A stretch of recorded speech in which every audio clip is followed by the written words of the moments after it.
ಓಂ ಹ್ರೀಂ ಭೈರವಿ ಕ್ಲಾಂ ಹ್ರೀಂ ಸ್ವಾಹ. ನಮಸ್ಕಾರ. ಈ ದಿನ ಮಾರ್ಚ್ ತಿಂಗಳ ರಾಶಿ ಭವಿಷ್ಯಕ್ಕೆ ಹೋಗೋದಕ್ಕೆ ಮುನ್ನ ಕೆಲವು ವಿಚಾರಗಳನ್ನ ಹೇಳೋದಾದ್ರೆ, ಜ್ಯೋತಿಷ್ಯದಲ್ಲಿ ಬಹಳಷ್ಟು ಮಿಸ್ಟೇಕ್ಗಳಾಗ್ತವೆ. ಜ್ಯೋತಿಷರು ಯಾರು ಅಂತ ನಮಗೆ ಗೊತ್ತಾಗಲ್ಲ, ನಿಜವಾದ ಜ್ಯೋತಿಷರು ಯಾರು ಅಂತಾನೆ ಗೊತ್ತಾಗಲ್ಲ. ಯಾಕೆಂತಂದ್ರೆ ಮೊದಲನೇದಾಗಿ ಜ್ಯೋತಿಷದಲ್ಲಿ ಆ ವ್ಯಕ್ತಿ ಪರಿಣಿತಿ ಇದೆ ಅಂತಂದ್ರೆ, ನೀವು ಯಾವ ಬರ್ತ್ ಟೈಮ್ ನ ಕೊಟ್ಟಿರ್ತೀರಾ ಅದೇ ಬರ್ತ್ ಟೈಮ್ ನ ನಮ್ಮದೇ ನಿಮ್ಮ ಲಗ್ನ ಯಾವುದು ಅಂತ ತಿದ್ದುತ್ತಾನೆ. ಇದಕ್ಕೆ ಬರ್ತ್ ಟೈಮ್ ರೆಕ್ಟಿಫಿಕೇಶನ್ ಅಂತಾರೆ. ನೀವು ಕೊಟ್ಟಿರೋ ಸಮಯವನ್ನ ಹಿಂದೆ ನಡೆದಿರುವ ಜೀವನದ ಘಟನೆಗಳಿಗೆ ಲಿಂಕ್ ಮಾಡಿ, ನೀವು ಕೊಟ್ಟಿರುವಂತಹ ಸಮಯ ಇದೆ ಅಂತ ನಿಮ್ಮ ಲಗ್ನವನ್ನು ಕಂಡುಹಿಡಿತಾನೆ. ಯಾಕೆಂದ್ರೆ ಒಂದೇ ರಾಶಿಯಲ್ಲಿ ಲಕ್ಷಾಂತರ ಜನ ಹುಟ್ಟಿರ್ತಾರೆ, ಬಟ್ ಒಂದೇ ಲಗ್ನದಲ್ಲಿ ತುಂಬಾ ಕಡಿಮೆ ಚಾನ್ಸಸ್ ಆ ಲಗ್ನ ಆ ಡಿಗ್ರಿ ವೈಸ್ ಹುಟ್ಟೋಕ್ ಸಾಧ್ಯ. ಓಕೆನಾ? ಸೊ ಎರಡನೇದಾಗಿ ಬಂದು ಹಿಂದಿನ ಘಟನೆಗಳು ಹೇಳಿದ ನಂತರ, ಲಗ್ನವನ್ನು ತಿದ್ದಿದ ನಂತರ ನಿಮ್ಮ ಭವಿಷ್ಯವನ್ನು ಹೇಳ್ತಾರೆ. ಹಾಗೇನೆ ಪರಿಹಾರಗಳನ್ನು ಸೂಚಿಸುವಾಗ ಮೊದಲನೇದಾಗಿ ವ್ಯಕ್ತಿತ್ವದಲ್ಲಿ ಬದಲಾವಣೆ ಸೂಚಿಸಬೇಕು. ಎರಡನೇದಾಗಿ ಬಂದು ಬೃಹತ್ ಪರಾಶರ ಹೋರಾಶಾಸ್ತ್ರದಲ್ಲಿರುವಂತಹ ಮಂತ್ರ ಜಪಗಳು, ದಾನಗಳ ಬಗ್ಗೆ ಹೇಳಬೇಕು. ಈ ಜಮ್ ಸ್ಟೋನ್ಸ್ ಬಗ್ಗೆ, ರುದ್ರಾಕ್ಷಿಗಳ ಬಗ್ಗೆ, ಕರುಮುಲಿಮಾಲ ಬಗ್ಗೆ, ಅಥವಾ ನಿಮ್ಮ ಹೆಸರು ಚೇಂಜ್ ಮಾಡ್ಕೊಳ್ಳಿ ಅಂತ ಹೇಳಿದ್ರೆ, ಬೇರೆ ಏನಾದ್ರು ಬಾಲಿಶವಾಗಿರುವಂತದ್ದು ಪರಿಹಾರಗಳು ಹೇಳಿದ್ರೆ ಯಾವ ಕಾರಣಕ್ಕೂ ಅದನ್ನ ನಂಬಬೇಡಿ. ಮಂತ್ರ ಜಪಗಳು, ದಾನಗಳು ಮಾತ್ರ ನೀವು ಎಫೆಕ್ಟಿವ್. ಅಂದ್ರೆ ಯಾವ ಬಡವರು ಯಾರು ಬೇಕಾದ್ರೂ ಇದನ್ನ ಮಾಡಬಹುದು. ಇದ್ರಲ್ಲಿ ಯಾವುದೇ ಜಾತಿ ಭೇದ ಏನೂ ಇಲ್ಲ. ಇದು ಪರಾಶರ ಮಹರ್ಷಿ ಕೊಟ್ಟಿರುವಂತಹ ರೆಮಿಡೀಸ್. ಇದಾದ ನಂತರದಲ್ಲಿ ಜೆಮ್ ಸ್ಟೋನ್ಸ್ ಬಗ್ಗೆ ಇನ್ಯಾವ್ದ್ರ ಬಗ್ಗೆ ಕೂಡ ಉಲ್ಲೇಖ ಇಲ್ಲ, ನಾನು ಆಲ್ರೆಡಿ ಹೇಳಿದೆ, ಅಂತ ಯಾವ್ದು ಫಾಲೋ ಮಾಡಕ್ಕೆ ಹೋಗ್ಬೇಡಿ.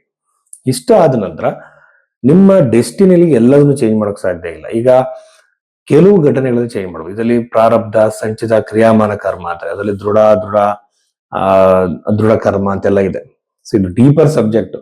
ಕರ್ಮದ ಅನುಸಾರವಾಗಿ ಕೆಲವನ್ನ ಚೇಂಜ್ ಮಾಡ್ಕೋಬಹುದು, ಕೆಲವನ್ನ ಆಗಲ್ಲ. ಅದು ಆ ಗೈಡೆನ್ಸ್ ನ ಕೊಡ್ಬೇಕು. ಆ ಕೌನ್ಸಿಲಿಂಗ್ ನಾವು ಒಬ್ಬ ಕ್ಲೈಂಟ್ಗೆ ಮಾಡ್ಬೇಕಾಗತ್ತೆ. ಈ ಒಂದು ನೈತಿಕತೆಯನ್ನ ಒಬ್ಬ ಜ್ಯೋತಿಷಿ ಇಟ್ಕೋಬೇಕಾಗತ್ತೆ.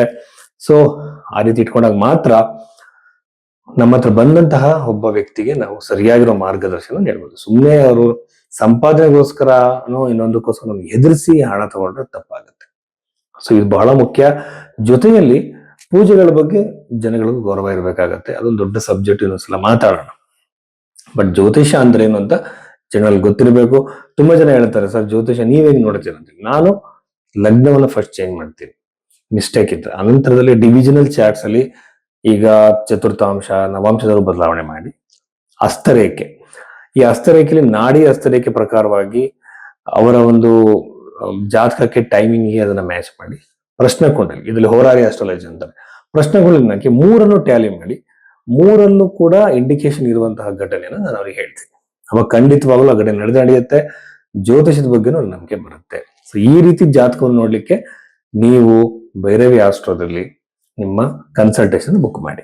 ಕರ್ಕಾಟಕ ರಾಶಿ 2026 ಮಾರ್ಚ್ ತಿಂಗಳಲ್ಲಿ ಕರ್ಕಾಟಕ ರಾಶಿಯವರಿಗೆ ಇರುವಂತಹ ಫಲ ಮಾರ್ಚ್ ತಿಂಗಳಲ್ಲಿ ಏನೇನೋ ಒಂದು ನಾವು ನೋಡೋದಾದ್ರೆ, ಅಷ್ಟಮ ಬಹಳಷ್ಟು ಹಾಳಾಗಿದೆ. ಅಷ್ಟಮ ಅನ್ನುವಂಥದ್ದು ವಿವಾಹ, ಪಿತ್ರಾರ್ಜಿತ ಆಸ್ತಿ, ಆಮೇಲೆ ವೆಹಿಕಲ್ಸ್ ಸಂಬಂಧಪಟ್ಟಂತೆ ಅಷ್ಟಮ, ಫಾದರ್ ಇಂದ ಬರುವಂತಹ ವಿಚಾರಗಳು, ವಸ್ತುಗಳು, ಈ ಎಲ್ಲದಕ್ಕೂ ಕೂಡ ಕಿರಿಕಿರಿಗಳು ಉದ್ಭವ ಖಂಡಿತವಾಗ್ಲೂ ಆಗುತ್ತೆ. ತಂದೆಯ ಜೊತೆಗಿನ ವೈಮನಸ್ಸು, ಅಣ್ಣನ ಜೊತೆಗೆ ವೈಮನಸ್ಸು, ಬಾಸ್ ಜೊತೆ ನಿಮಗೆ ವೈಮನಸ್ಸು ಕ್ರಿಯೇಟ್ ಆಗುವಂತಹ ಸಾಧ್ಯತೆ ಬಹಳಷ್ಟು ಹೆಚ್ಚಾಗಿದೆ ಅಂತ ಹೇಳಬಹುದು. ಇನ್ನೊಂದು ಬಗೆಯಲ್ಲಿ ನಾವು ನೋಡೋದಾದ್ರೆ, ಕರ್ಕಾಟಕ ರಾಶಿಯವರಿಗೆ ವೈವಾಹಿಕ ಜೀವನದಲ್ಲೂ ಕಿರಿಕಿರಿ, ನೆಮ್ಮದಿ ಹಾಳಾಗುವಂಥದ್ದು, ಟೆನ್ಷನ್ ಆಗುವಂತ ಸಾಧ್ಯತೆ ಆಗುತ್ತೆ. ಈಗ ಬಹಳಷ್ಟು ಜನ ಇದು ಡಿವೋರ್ಸ್, ಸೆಪರೇಷನ್ ಆಗಿರಲ್ಲ, ದೂರ ಇರ್ತಾರೆ. ಅದು ಇನ್ನೂ ಜಾಸ್ತಿ ಆಗುವಂತಹ ಸಾಧ್ಯತೆ ಇದೆ, ಆ ವೈಮನಸ್ಸು. ಸೊ ಈ ಟೈಮಲ್ಲಿ ನಾನು ಏನ್ ಹೇಳ್ತೀನಿ ಅಂದ್ರೆ, ಜಾತಕದ ಹೊಂದಾಣಿಕೆನ ಸೈಂಟಿಫಿಕ್ ಆಗಿ ಮಾಡಿಸಿ ಅಂತೀನಿ. ಸೈಂಟಿಫಿಕ್ ಆಗಿ ನೋಡೋದಂದ್ರೆ ಏನು ಸರ್ ಅಂತ ಅಂದ್ರೆ, ಆರೋಗ್ಯ, ಆಯುಷ್ಯ, ಸಂತಾನ, ವ್ಯಕ್ತಿತ್ವ, ಇದೆಲ್ಲದನ್ನು ಕೂಡ ನಾವು ಅನಲೈಸ್ ಮಾಡ್ಬೇಕಾಗತ್ತೆ. ಸೊ ಈ ಜಾತಕ ನೋಡಿದ್ರೆ ಗೊತ್ತಾಗತ್ತೆ ಸರ್. ಇವ್ ಹೆಂಗ್ ಗೊತ್ತಾಗತ್ತೆ ಅಂದ್ರೆ 100% ಗೊತ್ತಾಗುತ್ತೆ. ಜ್ಯೋತಿಷ ಅಂತಂದ್ರೆ ಸುಮ್ನೆ ಹುಡುಗಾಟದ್ದು, ಇದನ್ನ ಏನೋ ಒಂದ್ ರೀತಿಯಿಂದ ಪ್ಲೇಫುಲ್ ಆಗಿ ಆಡುವಂತಹ, ಏನ್ ಹೇಳ್ತಾರೆ ಕೆಲವು ಕಲ್ಚರ್ಸ್ ಅಲ್ಲಿ ಇದೆ, ಒಂದು ಫನ್ ಆಕ್ಟಿವಿಟಿ ಅಲ್ಲ ಇದು. ಕರ್ಮದ ಆಧಾರವಾಗಿ ಸಿಕ್ಕಿರುವಂತ ಜೀವನದಲ್ಲಿ ಯಾವ್ಯಾವ ಟೈಮ್ ಪೀರಿಯಡ್ ಅಲ್ಲಿ ಏನೇನು ನಡೆಯುತ್ತೆ ಅನ್ನೋದನ್ನ ಬಹಳ ಕ್ಲಿಯರ್ ಕಟ್ ಆಗಿ ನಾವು ತಿಳ್ಕೋಬಹುದು. ನಾವೇ ಮಾಡಿದ ಕರ್ಮವನ್ನು ಅನುಭವಿಸುವಂತ ಒಂದು ಪ್ಯಾಟರ್ನ್ ಇದು. ಬಹಳ ಸೀರಿಯಸ್ ಆಗಿರುವಂತ ವಿಷಯ. ಸೊ ವೈವಾಹಿಕ ಜೀವನದಲ್ಲಿ ಕಿರಿಕಿರಿ ಬಂದಾಗ ಕಮ್ಯುನಿಕೇಶನ್ ಸ್ವಲ್ಪ ಬದಲಾವಣೆಯನ್ನ ಮಾಡ್ಕೊಳ್ಳಿ. ಸಮಾಧಾನ ಚಿತ್ತದಲ್ಲಿ, ಅನವಶ್ಯಕ ಫ್ರಸ್ಟ್ರೇಷನ್ ಇಂದ ನಿಮಗೆ ಕಿರಿಕಿರಿಗಳಾಗುವ ಸಾಧ್ಯತೆಗಳಿದೆ. ಸೊ ಫ್ರಸ್ಟ್ರೇಷನ್ ತಪ್ಪಿಸಿ ಸಮಾಧಾನದ ಮಾತುಕತೆ, ನೆಮ್ಮದಿಯ ವಾತಾವರಣವನ್ನು ಕ್ರಿಯೇಟ್ ಮಾಡಿ. ಯಾವಾಗಲೂ ಕೂಡ ನಮ್ಮ ಮನಸ್ಸನ್ನ ಬಹಳ ಒಂದು ಕಂಟ್ರೋಲ್ ಇಟ್ಕೋಬೇಕಾಗತ್ತೆ. ಈ ಒಂದು ಕರ್ಕಾಟಕ ರಾಶಿಯವರು ಮನಸ್ಸು ಒಂದು ಯಾವಾಗಲೂ ಚಂಚಲವಾಗಿರುತ್ತೆ. ಇದನ್ನ ನೀವೇನ್ ಮಾಡಬಹುದು ಅಂತಂದ್ರೆ ಆ ಚಂಚಲತೆಗೆ ಒಳಗಾಗಬೇಡಿ. ಮನಸ್ಸನ್ನು ಪ್ರಶಾಂತವಾಗಿ ಇಟ್ಕೊಳ್ಳೋಕೆ ಪ್ರಾಣಾಯಾಮ ಇದೆ, ಫಿಸಿಕಲ್ ಆಕ್ಟಿವಿಟೀಸ್ ಇದೆ, ಇವೆಲ್ಲವನ್ನು ಮಾಡಿ ವೈವಾಹಿಕ ಜೀವನದ ಕಿರಿಕಿರಿಗಳು ಆರಂಭದ ಹಂತದಲ್ಲೇ ಸರಿ ಮಾಡಿ. ಆಮೇಲೆ ಪಿತ್ರಾರ್ಜಿತ ಸ್ವತ್ತಿಗೆ ಸಂಬಂಧಪಟ್ಟಂತೆ ಕಿರಿಕಿರಿಗಳಾದ್ರೂ ಸಹ ಸಿಗುವಂತಹ ಸಾಧ್ಯತೆ ಬಹಳಷ್ಟಿದೆ. ಆಮೇಲೆ ಅನಿರೀಕ್ಷಿತ ಲಾಭವನ್ನ ಬಿಸ್ನೆಸ್ ಅಲ್ಲಿ ಎಕ್ಸ್ಪೆಕ್ಟ್ ಮಾಡಬಹುದು. ತುಂಬಾ ಒಂದು ರೀತಿ ಫೈನಾನ್ಷಿಯಲ್ ಲಾಭವನ್ನ ಹೆಚ್ಚು ಎಕ್ಸ್ಪೆಕ್ಟ್ ಮಾಡಬಹುದು. ಒಂದು ಸಕ್ಸಸ್ ಖಂಡಿತವಾಗಲೂ ಕೂಡ ಕರ್ಕಟಕ ರಾಶಿಯವರಿಗೆ ಇದೆ. ಹೊಸ ವ್ಯವಹಾರ, ಹೊಸ ಬಿಸ್ನೆಸ್ ಪ್ರಾರಂಭ ಮಾಡಿದ್ರೆ ಅಲ್ಲಿ ಕೂಡ ಲಾಭದ ಇದೇ ಒಂದು ಸಾಧ್ಯತೆ ಹೆಚ್ಚಾಗಿದೆ ಅಂತ ಹೇಳ್ಬೋದು.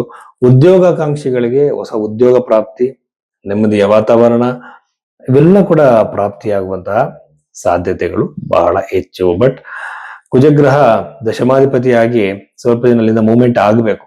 ಆ ಮೂವ್ಮೆಂಟ್ ಆಗುವವರೆಗೂ ಕೂಡ ಪ್ರಾಬ್ಲಮ್ಗಳಿರುತ್ತೆ, ಪ್ರಾಪರ್ಟಿ ರಿಲೇಟೆಡ್ ಡಿಸ್ಪ್ಯೂಟ್ಗಳು. ಬಟ್ ಇದರಿಂದ ಖಂಡಿತವಾಗ್ಲೂ ನೀವು ಹೊರಗಡೆ ಬರ್ಬೋದು. ತುಂಬಾ ಎಮೋಷನಲ್ ವ್ಯಕ್ತಿಗಳಾಗಿರ್ತೀರಾ. ಈ ಟೈಮಲ್ಲಿ ಸ್ನೇಹಿತರ ಜೊತೆ ಮಾತಾಡೋದು, ನಿಮ್ಮ ಭಾವನೆಗಳನ್ನ ಶೇರ್ ಮಾಡ್ಕೊಳ್ಳುವಂತ ಸ್ನೇಹಿತರು ಇಟ್ಕೊಳ್ಳೋದು ಒಳ್ಳೇದು. ಆದ್ರೆ ಈ ಟೈಮಲ್ಲಿ ನಿಮಗೆ ಸ್ನೇಹಿತರ ಅಗತ್ಯ ಹೆಚ್ಚಾಗಿರುತ್ತೆ. ಶಿವನ ಧ್ಯಾನವನ್ನ ಮಾಡುವುದು, ಪ್ರಾಣಾಯಾಮವನ್ನ ಮಾಡೋದನ್ನ ಅಭ್ಯಾಸ ಮಾಡ್ಕೊಳ್ಳಿ. ಇಷ್ಟು ವಿಚಾರಗಳು ಕರ್ಕಾಟಕ ರಾಶಿಯವರಿಗಾಗಿ.